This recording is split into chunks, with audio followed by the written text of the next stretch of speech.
ራሷን ያገለለችውና በዙሪያዋ ባሉ ሀገራት የተገለለችው ኤርትራና አጠቃላይ ይዞታዋ አጠያያቂነቱ ቀጥሏል። ዓለምን ረስታና በዓለም ተረስታ ያለችው ኤርትራም የማዕቀቦች ማዕት ተጭኗት እንደጎበጠች ነው። በተለይም ከቻይና ከደቡብ ኮሪያና የተባበሩት አረብ ኤምሬትስ ጋር የምትገበያየው ኤርትራ ከ30 ዓመታት በላይ በአንድ ፓርቲና በአንድ መሪ ስር እየተዳደረች እስከ ዛሬ ዘልቃለች።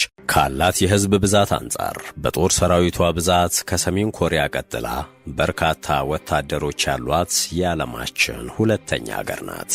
በሀገሪቷ የስደት ሁኔታ በእጅጉ አሳሳቢ ሲሆን በፈረንጆቹ 2022 ብቻ 800 ሺህ ወጣቶቿ ሀገራቸውን ጥለው ተሰደዋል።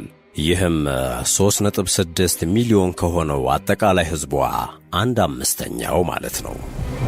Over the past 2 decades, more than 500,000 Eritreans have fled their home country. They say they are escaping one of the most repressive and secretive dictatorships in the world.